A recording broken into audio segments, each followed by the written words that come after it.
Marami ang nananawagan kay Lord sa panahon ng lindo. Pero kilala mo ba talaga siya? Kapag lumindol, maririnig mo sa bawat sulok, Lord, tulungan mo kami. Pero tanong ko lang, kilala mo ba talaga siya? O tinatawag mo lang siya dahil natatakot ka? Sa gitna ng lindol, may umiiyak, may nagtatakbuhan, may nakaluhod. Lahat biglang nagiging madasalin.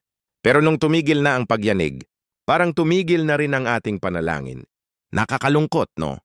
Tinatawag natin ang Diyos kapag may panganib, pero nakakalimutan natin siya kapag payapa na. Sabi ng iba, mahal ko si Lord. Pero paano mo siya mamahalin kung di mo siya kilala? Sabi sa Mateo 7:21. Hindi lahat ng tumatawag sa akin ng Panginoon. Panginoon ay papasok sa kaharian ng langit.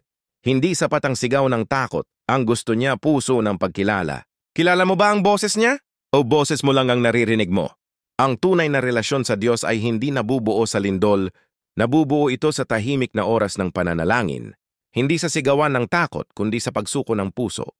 Kaibigan, ngayong buhay ka pa, kilalanin mo siya. Hindi dahil natatakot kang mamatay, kundi dahil gusto mong makasama siya magpakailanman.